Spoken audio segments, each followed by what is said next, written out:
Existen dos formas básicas de llenar un volumen con átomos. La primera es de forma ordenada, es decir, que cada átomo tiene una posición prefijada y que si yo observo en una dirección, a una misma distancia, voy a encontrar el mismo átomo.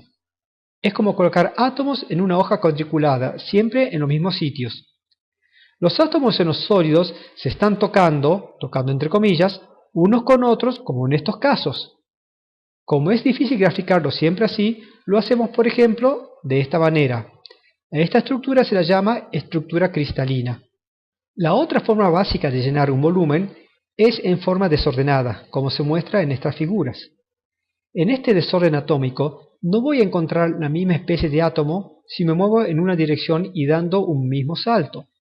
Puedo encontrar el mismo átomo, o puedo encontrar un lugar vacío, o puedo encontrar otro átomo, o puedo encontrar parte del orbital de un átomo.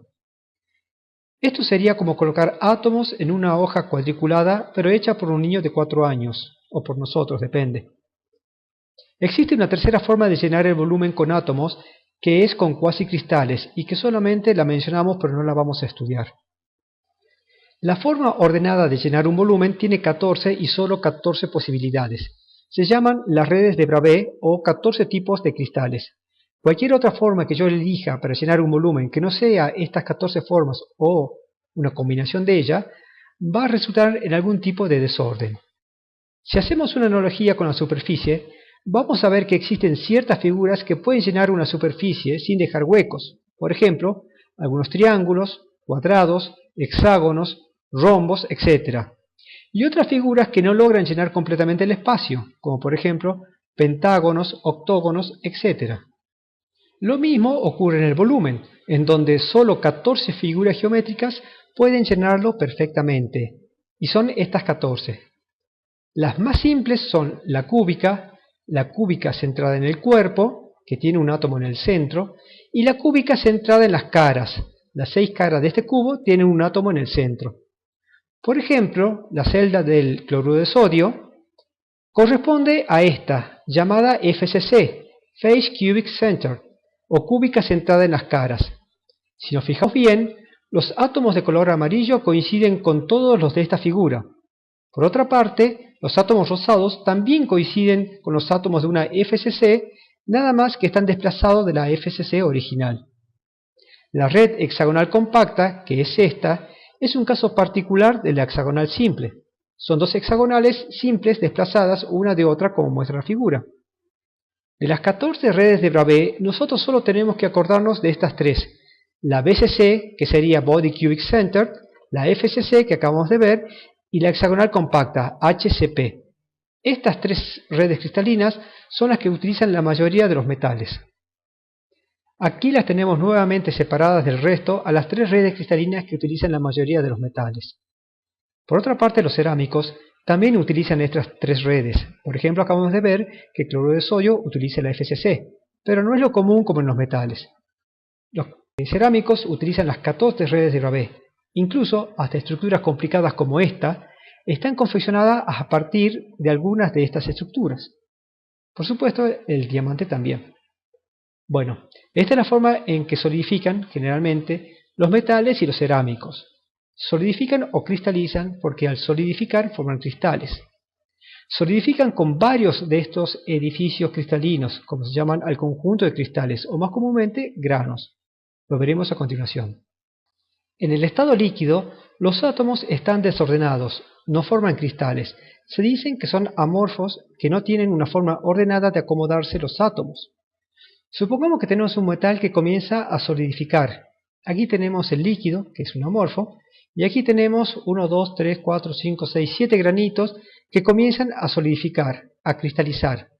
Si bajamos más la temperatura, esos 7 granitos van a crecer más y comenzarán a chocarse unos con otros. Bajo aún más la temperatura y ya están todos los granos formados.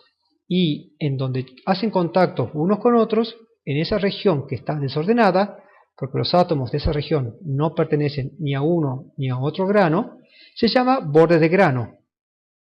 Finalmente, si vemos este metal al microscopio, vamos a tener esto.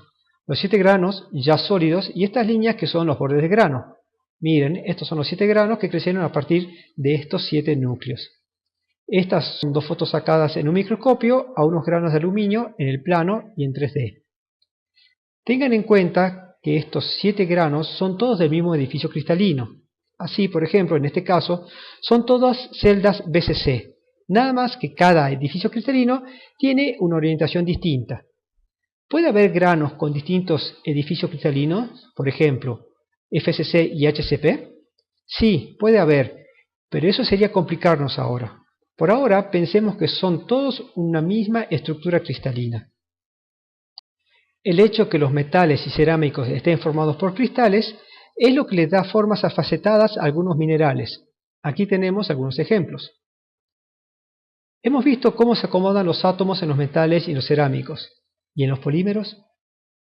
Los polímeros son largas cadenas de monómeros. Las cadenas, formadas fundamentalmente por carbono e hidrógeno, están unidas con enlaces covalentes. Aquí arriba tenemos los monómeros unidos y aquí abajo cómo se representa esta cadena.